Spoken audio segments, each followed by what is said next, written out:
ഓം ശാന്തി 8-10-2024 പ്രഭാതമുരളി.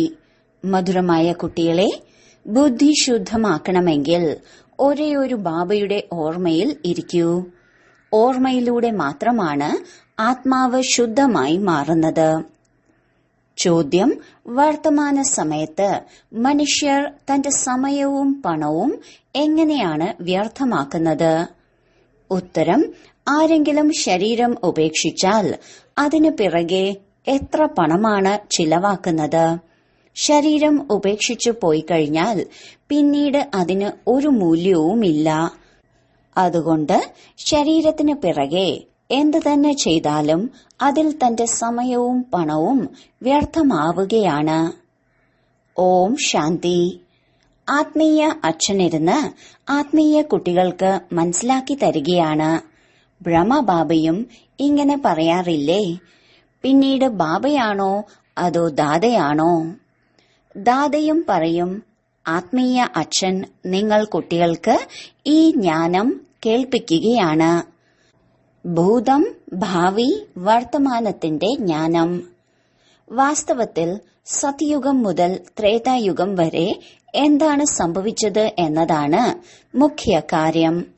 ബാക്കി ദ്വാപര കലിയുഗങ്ങളിൽ ആരെല്ലാം വന്നു, എന്ത് സംഭവിച്ചു എന്നതിന്റെ ചരിത്രവും ഭൂമിശാസ്ത്രവും ഒരുപാടുണ്ട്.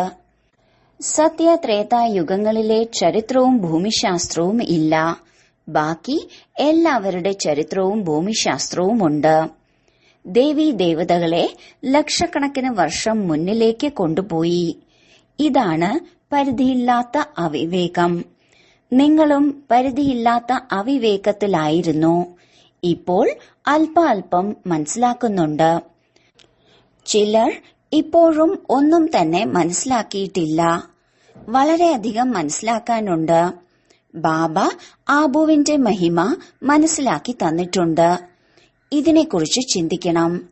നിങ്ങൾ എവിടെ ഇരിക്കുകയാണ് എന്നത് നിങ്ങളുടെ ബുദ്ധിയിൽ വരണം. നിങ്ങളുടെ ഓർമ്മചിഹ്നമായ ദിൽവാഡ ക്ഷേത്രം എപ്പോഴാണ് നിർമ്മിച്ചത്? എത്ര വർഷങ്ങൾക്ക് ശേഷമാണ് നിർമ്മിച്ചത്? പറയുന്നു 1250 വർഷമായെന്ന്. എങ്കിൽ ബാക്കി എത്ര വർഷമുണ്ട്? 3750 വർഷമുണ്ട്. അപ്പോൾ അവർ ഇപ്പോഴത്തെ, അതായത് സംഗമയുഗത്തിന്റെ ഓർമ്മചിഹ്നവും വൈകുണ്ഠത്തിന്റെ ഓർമ്മചിഹ്നവും നിർമ്മിച്ചു. ക്ഷേത്രങ്ങളുടെയും മത്സരമുണ്ടാകുമല്ലോ. ഒന്ന് അടുത്തതിനേക്കാൾ നന്നായി നിർമ്മിക്കും. ഇപ്പോൾ നിർമ്മിക്കാൻ പൈസ എവിടെയാണുള്ളത്? പണ്ട് വളരെയധികം പണമുണ്ടായിരുന്നു. സോമനാഥ ക്ഷേത്രം എത്ര വലുതായിയാണ് ഉണ്ടാക്കിയിരിക്കുന്നത്. ഇപ്പോൾ പണിയാൻ സാധിക്കില്ല. ആഗ്ര മുതലായ ഇടങ്ങളിൽ നിർമ്മിക്കുന്നുണ്ട്. പക്ഷെ അതെല്ലാം വെറുതെയാണ്. മനുഷ്യർ അന്ധകാരത്തിലല്ലേ? വിനാശം വരുന്നതുവരെ നിർമ്മിച്ചുകൊണ്ടിരിക്കും. ഈ കാര്യം ആർക്കും അറിയില്ല. പൊളിക്കുകയും പണിയുകയും ചെയ്യുന്നു. പൈസ വെറുതെ ചിലവായിക്കൊണ്ടിരിക്കും. എല്ലാം വ്യർത്ഥമായിക്കൊണ്ടിരിക്കുകയാണ്. സമയം നഷ്ടം, പണം നഷ്ടം, ഊർജവും നഷ്ടം. ആരെങ്കിലും മരിച്ചാൽ എത്ര സമയം വ്യർത്ഥമാകുന്നു? നമ്മൾ ഒന്നും ചെയ്യുന്നില്ല. ആത്മാവ് പോയി കഴിഞ്ഞു. ബാക്കി വസ്ത്രം കൊണ്ട് എന്ത് കാര്യം? സർപ്പം തോൽ ഉപേക്ഷിക്കുന്നു. അതിന് എന്തെങ്കിലും മൂല്യമുണ്ടോ? ഒന്നുമില്ല. ഭക്തിമാർഗത്തിൽ ശരീരത്തിന് മൂല്യമുണ്ട്. ജഡചിത്രത്തിന്റെ പൂജ എത്ര ചെയ്യുന്നു? എന്നാൽ അവർ എപ്പോൾ വന്നു, എങ്ങനെ വന്നു, ഒന്നും അറിയില്ല. ഇതിനെയാണ് ഭൂതപൂജ എന്ന് പറയുന്നത്. 5 തത്വങ്ങളുടെ പൂജ ചെയ്യുന്നു. മനസ്സിലാക്കൂ, ഈ ലക്ഷ്മി നാരായണന്മാർ സ്വർഗത്തിൽ രാജ്യം ഭരിച്ചിരുന്നു. ശരി, 150 വയസ്സ് പൂർത്തിയായി ശരീരം ഉപേക്ഷിച്ചു. അത്രേയുള്ളൂ. ശരീരം കൊണ്ട് ഒരു കാര്യവുമില്ല. അവിടെ അതിന് എന്തു മൂല്യമുണ്ടാകും? ആത്മാവ് പോയി ശരീരം ചണ്ടാലന്റെ കയ്യിൽ കൊടുത്തു. അദ്ദേഹം സമ്പ്രദായമനുസരിച്ച് ദഹിപ്പിക്കും. പിന്നീട് അവരുടെ ചിതാഭസ്മം എടുത്തു വയ്ക്കുകയൊന്നുമില്ല. ഒന്നും ചെയ്യില്ല. ഇവിടെ എന്തെല്ലാമാണ് ചെയ്യുന്നത്? ബ്രാഹ്മണനെ കഴിപ്പിക്കുന്നു, അങ്ങനെ ചെയ്യുന്നു. അവിടെ ഇങ്ങനെ ഒന്നും ചെയ്യില്ല. ശരീരം ഒന്നിനും ഉപകാരപ്പെടില്ല. ശരീരം കത്തിക്കുന്നു. ബാക്കി ചിത്രം ഉണ്ടാകും. അതും കൃത്യമായ ചിത്രം ലഭിക്കില്ല. ഈ ആദിദേവന്റെ കല്ലുകൊണ്ടുള്ള മൂർത്തി കൃത്യമാണോ? പൂജ എപ്പോൾ ആരംഭിച്ചോ അപ്പോഴുള്ളതാണ് കല്ലുകൊണ്ടുള്ളത്. വാസ്തവത്തിൽ ഉള്ളത് കത്തി നശിച്ചു പോയില്ലേ? പിന്നീട് ഭക്തി മാർഗത്തിലാണ് ഇത് വന്നത്. ഈ കാര്യങ്ങളെക്കുറിച്ചും ചിന്ത പോകണം. ആബുവിന്റെ മഹിമ നല്ല രീതിയിൽ തെളിയിക്കണം. നിങ്ങളും ഇവിടെ ഇരിക്കുകയാണ്. ഇവിടെ ഇരുന്ന് തന്നെയാണ് ബാബ വിശ്വത്തെ നരകത്തിൽ നിന്ന് സ്വർഗമാക്കി മാറ്റുന്നത്. അതിനാൽ ഉയർന്നതിലും ഉയർന്ന തീർത്ഥസ്ഥാനം ഇത് തന്നെയാണ്. ഇപ്പോൾ അത്രയും ഭാവനയില്ല. ഒരു ശിവനിൽ മാത്രമാണ് ഭാവന. എവിടെ പോയാലും അവിടെ തീർച്ചയായും ശിവക്ഷേത്രമുണ്ടാകും. അമർനാഥിലും ശിവൻ തന്നെയാണ് ഉള്ളത്. ശങ്കരൻ പാർവതിയെ അമരകഥ കേൾപ്പിച്ചു എന്ന് പറയുന്നു. അവിടെ കഥയുടെ കാര്യമേയില്ല. മനുഷ്യന് ഒട്ടും വിവേകമില്ല. ഇപ്പോൾ നിങ്ങൾക്ക് ബുദ്ധി വന്നു. എന്താ, ഇതെല്ലാം മുൻപ് അറിയുമായിരുന്നോ? ഇപ്പോൾ ബാബ ആബുവിന്റെ മഹിമ എത്ര പാടുന്നു. സർവ തീർത്ഥങ്ങളിലും വെച്ച് ഇതാണ് ശ്രേഷ്ഠമായ തീർത്ഥസ്ഥാനം. ബാബ വളരെയധികം മനസ്സിലാക്കി തരുന്നുണ്ട്. എന്നാൽ വിശിഷ്ട സന്താനങ്ങളുടെ ബുദ്ധിയിൽ ഇരിക്കണം. ഇപ്പോഴാണെങ്കിൽ ദേഹാഭിമാനം വളരെയുണ്ട്. ജ്ഞാനം വളരെ അധികം വേണം. ശുദ്ധത ഇനിയും വരണം. ഇപ്പോൾ പലർക്കും യോഗം ബുദ്ധിമുട്ടായി തോന്നുന്നുണ്ട്. യോഗത്തോടൊപ്പം ജ്ഞാനവും വേണം. യോഗത്തിൽ മാത്രം ഇരിക്കണം ഇങ്ങനെയല്ല. യോഗത്തിൽ ജ്ഞാനം തീർച്ചയായും വേണം. ഡൽഹിയിൽ ജ്ഞാന വിജ്ഞാന ഭവനം എന്ന് പേര് വെച്ചിട്ടുണ്ട്. എന്നാൽ ഇതിന്റെ അർത്ഥം എന്താണ്? ഇത് മനസ്സിലാക്കുന്നുണ്ടോ? ജ്ഞാനവും വിജ്ഞാനവും സെക്കൻഡിന്റേതാണ്. ശാന്തിധാമവും സുഖധാമവും. പക്ഷെ മനുഷ്യരിൽ അല്പം പോലും ബുദ്ധിയില്ല. അർത്ഥം മനസ്സിലാക്കുന്നില്ല. ചിന്മയാനന്ദൻ മുതലായ എത്ര വലിയ വലിയ സന്യാസിമാരുണ്ട്. ഗീത കേൾപ്പിക്കുന്നു. അവർക്ക് എത്ര ഫോളോവേഴ്സ് ആണ്. ഏറ്റവും വലിയ ജഗദ്ഗുരു ഒന്നേ ഉള്ളൂ. അച്ഛനെയും ടീച്ചറെയും വെച്ച് മുതിർന്നത് ഗുരുവാണ്. സ്ത്രീ ഒരിക്കലും രണ്ടാമത് ഒരു പതിയെ സ്വീകരിക്കില്ല. അതിനാൽ രണ്ടാമത് ഒരു ഗുരുവിനെയും സ്വീകരിക്കാൻ പാടില്ല. ഒരു ഗുരുവിനെ സ്വീകരിച്ചുവെങ്കിൽ അവർ തന്നെ സദ്ഗതി നൽകണം. എങ്കിൽ രണ്ടാമതൊരു ഗുരു എന്തിനാണ്? സദ്ഗുരു ഒരേ ഒരു ബാബയാണ്, സർവരുടെയും സദ്ഗതി ചെയ്യുന്നവർ. പക്ഷേ ഒരുപാട് പേരുണ്ട്, അവർ ഈ കാര്യങ്ങൾ തീർത്തും തന്നെ മനസ്സിലാക്കുന്നില്ല. ബാബ മനസ്സിലാക്കി തന്നിട്ടുണ്ട്. ഇവിടെ രാജധാനി സ്ഥാപിക്കുകയാണ്. എങ്കിൽ നമ്പർ വൈസ് ആയിരിക്കില്ലേ? ചിലർക്ക് അല്പം പോലും മനസ്സിലാക്കാൻ സാധിക്കുന്നില്ല. ഡ്രാമയിൽ പാർട്ട് അങ്ങനെയാണ്. ടീച്ചർക്ക് മനസ്സിലാക്കാൻ കഴിയും. ഏത് ശരീരത്തിലൂടെയാണോ മനസ്സിലാക്കി തരുന്നത് അദ്ദേഹവും അറിയുന്നുണ്ടാവും. ശർക്കരയ്ക്കുമറിയാം, ശർക്കര ഭരണിക്കും അറിയാം. ശർക്കര എന്ന് ശിവബാബയെയാണ് പറയുന്നത്. ബാബയ്ക്ക് എല്ലാവരുടെയും അവസ്ഥ അറിയാം. ഓരോരുത്തരുടെയും പഠിപ്പിൽ നിന്ന് മനസ്സിലാക്കാൻ സാധിക്കും ആരെങ്ങനെ പഠിക്കുന്നു, എത്ര സേവനം ചെയ്യുന്നു. ബാബയുടെ സേവനത്തിൽ ജീവിതത്തെ എത്ര സഫലമാക്കുന്നു. ബ്രഹ്മാവ് വീടുപേക്ഷിച്ചു. അതിനാലാണ് ലക്ഷ്മി നാരായണനായി മാറിയത്. ഇങ്ങനെയല്ല, പരിശ്രമിക്കുന്നുണ്ടല്ലോ. ഈ ജ്ഞാനം വളരെ ശ്രേഷ്ഠമാണ്. ആരെങ്കിലും ബാബയുടെ അവജ്ഞ ചെയ്യുകയാണെങ്കിൽ പൂർണമായും കല്ലായി മാറും. ബാബ മനസ്സിലാക്കി തന്നിട്ടുണ്ട്, ഇത് ഇന്ദ്രസഭയാണ്. ശിവബാബ ജ്ഞാനമഴ പെയ്യ്ക്കുകയാണ്. ബാബയുടെ അവജ്ഞ ചെയ്യുകയാണെങ്കിൽ ശാസ്ത്രങ്ങളിൽ എഴുതി വെച്ചിട്ടുണ്ടല്ലോ കല്ലുബുദ്ധിയായി മാറിയെന്ന്. അതിനാൽ ബാബ എല്ലാവർക്കും എഴുതിക്കൊണ്ടിരിക്കുന്നു. കൂടെ ആരെയെങ്കിലും കൊണ്ടുവരുമ്പോൾ വളരെ ശ്രദ്ധിക്കൂ. വികാരിയും അപവിത്രവുമായ ആരും ഇവിടെ വന്ന് ഇരിക്കരുത്. ഇല്ലെങ്കിൽ കൊണ്ടുവരുന്ന ബ്രാഹ്മണിയുടെ മേലാകും ദോഷം. ഇങ്ങനെ ആരെയും കൊണ്ടുവരരുത്. വലിയ ഉത്തരവാദിത്വമാണ്. വളരെ ഉയർന്നതിലും ഉയർന്ന ബാബയാണ്. നിങ്ങൾക്ക് വിശ്വത്തിന്റെ ചക്രവർത്തി പദം നൽകുന്നു എങ്കിൽ ബാബയ്ക്ക് എത്ര ആദരവ് നൽകണം. വളരെ പേർക്ക് മിത്രസംബന്ധികളെ ഓർമ്മ വരുന്നു, എന്നാൽ ബാബയുടെ ഓർമ്മയില്ല. ഉള്ളിൽ തന്നെ കോട്ടുവ ഇട്ടുകൊണ്ടിരിക്കുന്നു. ബാബ മനസ്സിലാക്കി തരികയാണ്, ഇത് ആസുരീയ ലോകമാണ്. ഇപ്പോൾ ദൈവിക ലോകം ഉണ്ടാവുകയാണ്. നമ്മുടെ പ്രധാന ലക്ഷ്യം ഇത് തന്നെയാണ്. ഈ ലക്ഷ്മി നാരായണനായി മാറുക. ഏതെല്ലാം ചിത്രങ്ങളുണ്ടോ അവരുടെയെല്ലാം ജീവിത കഥ നിങ്ങൾക്കറിയാം. മനുഷ്യർക്ക് മനസ്സിലാക്കി കൊടുക്കുന്നതിനായി എത്ര പരിശ്രമം ചെയ്യുന്നു. നിങ്ങൾക്കും മനസ്സിലാക്കാൻ സാധിക്കും, ഇവർ കുറച്ചു ബുദ്ധിമാനാണ്, ഇവർക്കൊന്നും മനസ്സിലാകുന്നില്ല. നിങ്ങൾ കുട്ടികൾ എത്ര ജ്ഞാനം എടുത്തോ അതിനനുസരിച്ചാണ് സേവനം ചെയ്യുന്നത്. ഗീതയുടെ ഭഗവാനാണ് മുഖ്യമായ കാര്യം. സൂര്യവംശി ദേവീ ദേവതകളുടേത് ഈ ഒരേ ഒരു ശാസ്ത്രമാണ്, വ്യത്യാസമല്ല. ബ്രാഹ്മണരുടേതും വേറെയല്ല. ഇത് മനസ്സിലാക്കേണ്ട വളരെ വലിയ കാര്യമാണ്. ഈ ജ്ഞാനമാർഗത്തിലും മുന്നോട്ടു പോകവേ വികാരത്തിൽ വീണുപോയാൽ ജ്ഞാനം ഒഴുകിപ്പോകും. വളരെ നല്ല നല്ല കുട്ടികൾ ചെന്ന് വികാരിയായാൽ കല്ല് ബുദ്ധിയായി മാറും. ഇതിൽ വളരെയധികം വിവേകം വേണം.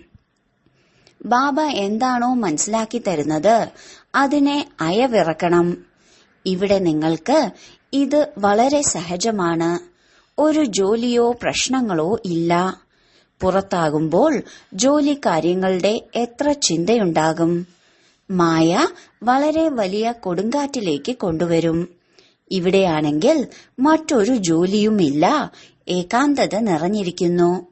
ബാബ വീണ്ടും കുട്ടികളെ പുരുഷാർത്ഥം ചെയ്യിപ്പിച്ചുകൊണ്ടിരിക്കുന്നു. ഈ ബാബയും പുരുഷാർത്ഥിയാണ്. പുരുഷാർത്ഥം ചെയ്യിപ്പിക്കുന്നത് ശിവബാബയാണ്. ഇതിൽ വിചാരസാഗര മന്ഥനം ചെയ്യണം. ഇവിടെ ബാബ കുട്ടികളുടെ കൂടെ ഇരിക്കുകയാണ്. ആരാണോ പൂർണമായും വിരൽ നൽകുന്നത് അവരെയാണ് സർവീസബിൾ എന്ന് പറയുന്നത്. ബാക്കി കോട്ടുവ ഇടുന്നവർ നഷ്ടം ഉണ്ടാക്കുകയാണ്, വീണ്ടും ഡിസർവീസ് ചെയ്യുകയാണ്, വിഘ്നം ഇടുകയാണ്. ഇത് അറിയാവുന്നതാണ്. മഹാരാജാവും മഹാറാണിയുമായി മാറിയാൽ അവർക്ക് ദാസദാസിമാരും ആവശ്യമാണ്. അവരും ഇവിടെ നിന്നാണ് വരുന്നത്. പഠിപ്പാണ് മുഴുവൻ ആധാരവും. ഈ ശരീരത്തെയും സന്തോഷത്തോടെ ഉപേക്ഷിക്കണം. ദുഃഖത്തിന്റെ കാര്യമില്ല. പുരുഷാർത്ഥം ചെയ്യാൻ സമയം ലഭിച്ചിട്ടുണ്ട്. ജ്ഞാനം സെക്കൻഡിന്റേതാണ്. ശിവബാബയിൽ നിന്ന് സമ്പത്ത് ലഭിക്കുന്നു എന്നത് ബുദ്ധിയിലുണ്ട്. അല്പം ജ്ഞാനം കേട്ടു ശിവബാബയെ ഓർമ്മിച്ചു എങ്കിൽ പോലും വരാൻ സാധിക്കും. പ്രജകൾ ഒരുപാട് ഉണ്ടാകണം. നമ്മുടെ സൂര്യവംശി ചന്ദ്രവംശി രാജധാനി ഇവിടെയാണ് സ്ഥാപിച്ചുകൊണ്ടിരിക്കുന്നത്. ബാബയുടേതായി മാറിയിട്ട് അഥവാ ഗ്ലാനി ചെയ്യുകയാണെങ്കിൽ വളരെയധികം പാപം കയറും. പാതാളത്തിൽ പെട്ടതുപോലെ ആകും. ബാബ മനസ്സിലാക്കി തന്നിട്ടുണ്ട്, ആരാണോ ഇരുന്ന് തന്റെ പൂജ ചെയ്യുന്നത് അവർ എങ്ങനെ പൂജ്യരാകും. സർവരുടെയും സദ്ഗതി ദാതാവ് മംഗളക്കാരി ഒരേ ഒരു ബാബയാണ്. മനുഷ്യർ ശാന്തി എന്നതിന്റെ അർത്ഥം പോലും മനസ്സിലാക്കുന്നില്ല. ഹഠയോഗത്തിലൂടെ പ്രാണായാമങ്ങൾ ചെയ്യുക അതിനെ ശാന്തി എന്ന് കരുതുന്നു. അതിലും വളരെയധികം പരിശ്രമിക്കേണ്ടി വരുന്നു. ചിലരുടെ ബുദ്ധി തന്നെ കേടുവരുന്നു. പ്രാപ്തി ഒന്നും തന്നെ ഇല്ല. അത് അല്പകാലത്തേക്കുള്ള ശാന്തിയാണ്. എങ്ങനെയാണോ സുഖം അല്പകാല കാക്കവിഷ്ട സമാനം സുഖം എന്ന് പറയുന്നു, അതുപോലെ അതും കാക്കവിഷ്ട സമാനമായ ശാന്തിയാണ്. അത് അല്പകാലത്തിലേക്കുള്ളതാണ്. ബാബയാണെങ്കിൽ 21 ജന്മങ്ങളിലേക്കും സുഖവും ശാന്തിയും രണ്ടും നൽകുന്നു. ചിലരാണെങ്കിൽ അവസാനം വരെ ശാന്തിധാമത്തിൽ ഇരിക്കും. അവരുടെ പാർട്ട് അതാണ്. അവർക്കിത്രയും സുഖം കാണാൻ സാധിക്കുമോ? അവിടെയും നമ്പർ വയസ്സായി പദവി ഉണ്ടാകുമല്ലോ. ദാസദാസിയാണെങ്കിൽ ഉള്ളിലേക്ക് കയറാൻ സാധിക്കുമോ? കൃഷ്ണനെ കാണാനും കഴിയില്ല. എല്ലാവർക്കും വേറെ വേറെ കൊട്ടാരങ്ങൾ ഉണ്ടാകുമല്ലോ. കാണാൻ ഏതെങ്കിലും സമയം ഉണ്ടാകും. പോപ്പ് വരികയാണെങ്കിൽ ദർശിക്കാൻ എത്ര പേരാണ് വരുന്നത്? അതുപോലെ ആയിരിക്കും. ഇങ്ങനെ ഒരുപാട് പേർ വരും. അവർക്ക് വളരെയധികം പ്രഭാവമുണ്ടാകും. ലക്ഷക്കണക്കിന് മനുഷ്യർ ദർശനം നടത്താൻ പോകും. ഇവിടെ ശിവബാബയുടെ ദർശനം എങ്ങനെയുണ്ടാകും? ഇത് മനസ്സിലാക്കേണ്ട കാര്യമാണ്. ഇത് ലോകത്തിലെ ഏറ്റവും ശ്രേഷ്ഠമായ തീർത്ഥസ്ഥാനമാണ് എന്നത് ഇപ്പോൾ എങ്ങനെ ലോകരെ അറിയിക്കും? ദിൽവാഡ ക്ഷേത്രം പോലുള്ള ക്ഷേത്രങ്ങൾ അടുത്ത് വേറെയും ഉണ്ടാകും. അതും പോയി കാണണം. എങ്ങനെയാണ് ഉണ്ടാക്കിയിരിക്കുന്നത് എന്ന്. അവർക്ക് ജ്ഞാനം നൽകേണ്ട ആവശ്യം പോലുമില്ല. പിന്നീട് അവർ നിങ്ങൾക്ക് ജ്ഞാനം നൽകാൻ തുടങ്ങും. ഉപദേശം നൽകാറില്ലേ, ഇത് ചെയ്യണം ഇങ്ങനെ ചെയ്യണം എന്ന്. ഇവരെ പഠിപ്പിക്കുന്നത് ആരാണ് എന്നത് അറിയില്ല.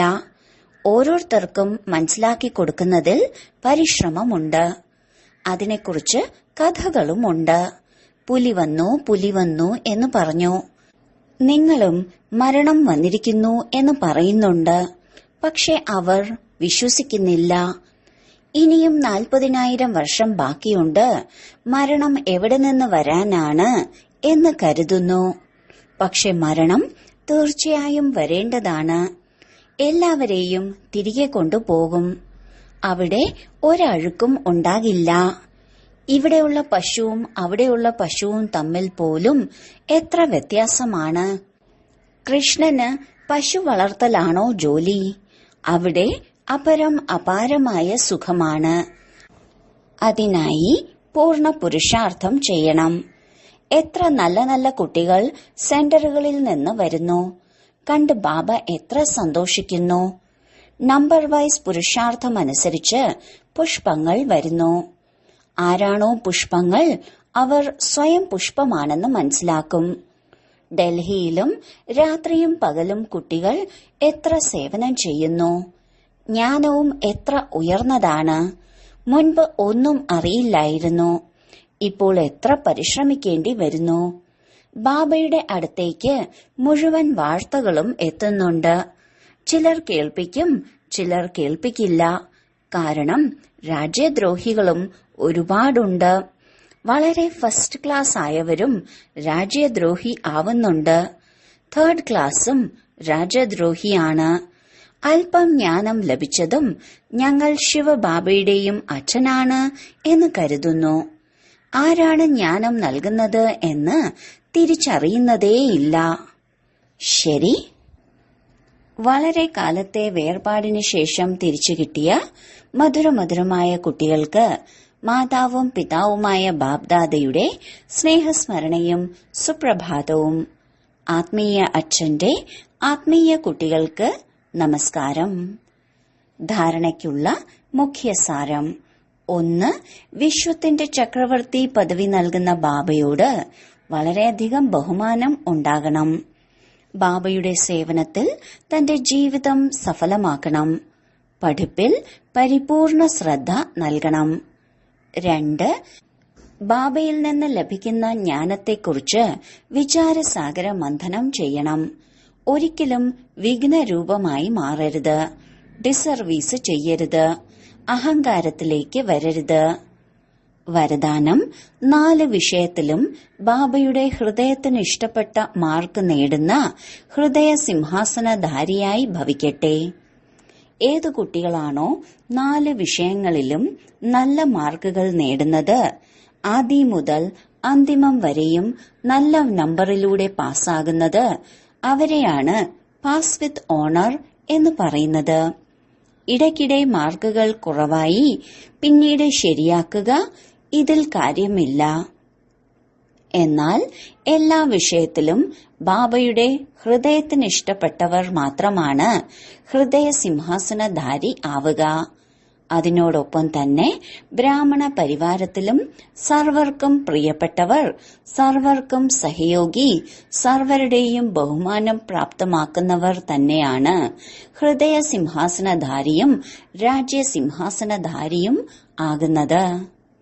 സ്ലോഗൻ: ആരുടെ ഹൃദയത്തിലാണോ സദാ ഞാൻ ബാബയുടേത്, ബാബ എന്റേത് എന്ന നിലയ്ക്കാത്ത നാദം മുഴങ്ങിക്കൊണ്ടിരിക്കുന്നത്, അവരാണ് ബാബയുടെ ഹൃദയത്തിന് ഇഷ്ടപ്പെട്ടവർ. ഓം ശാന്തി.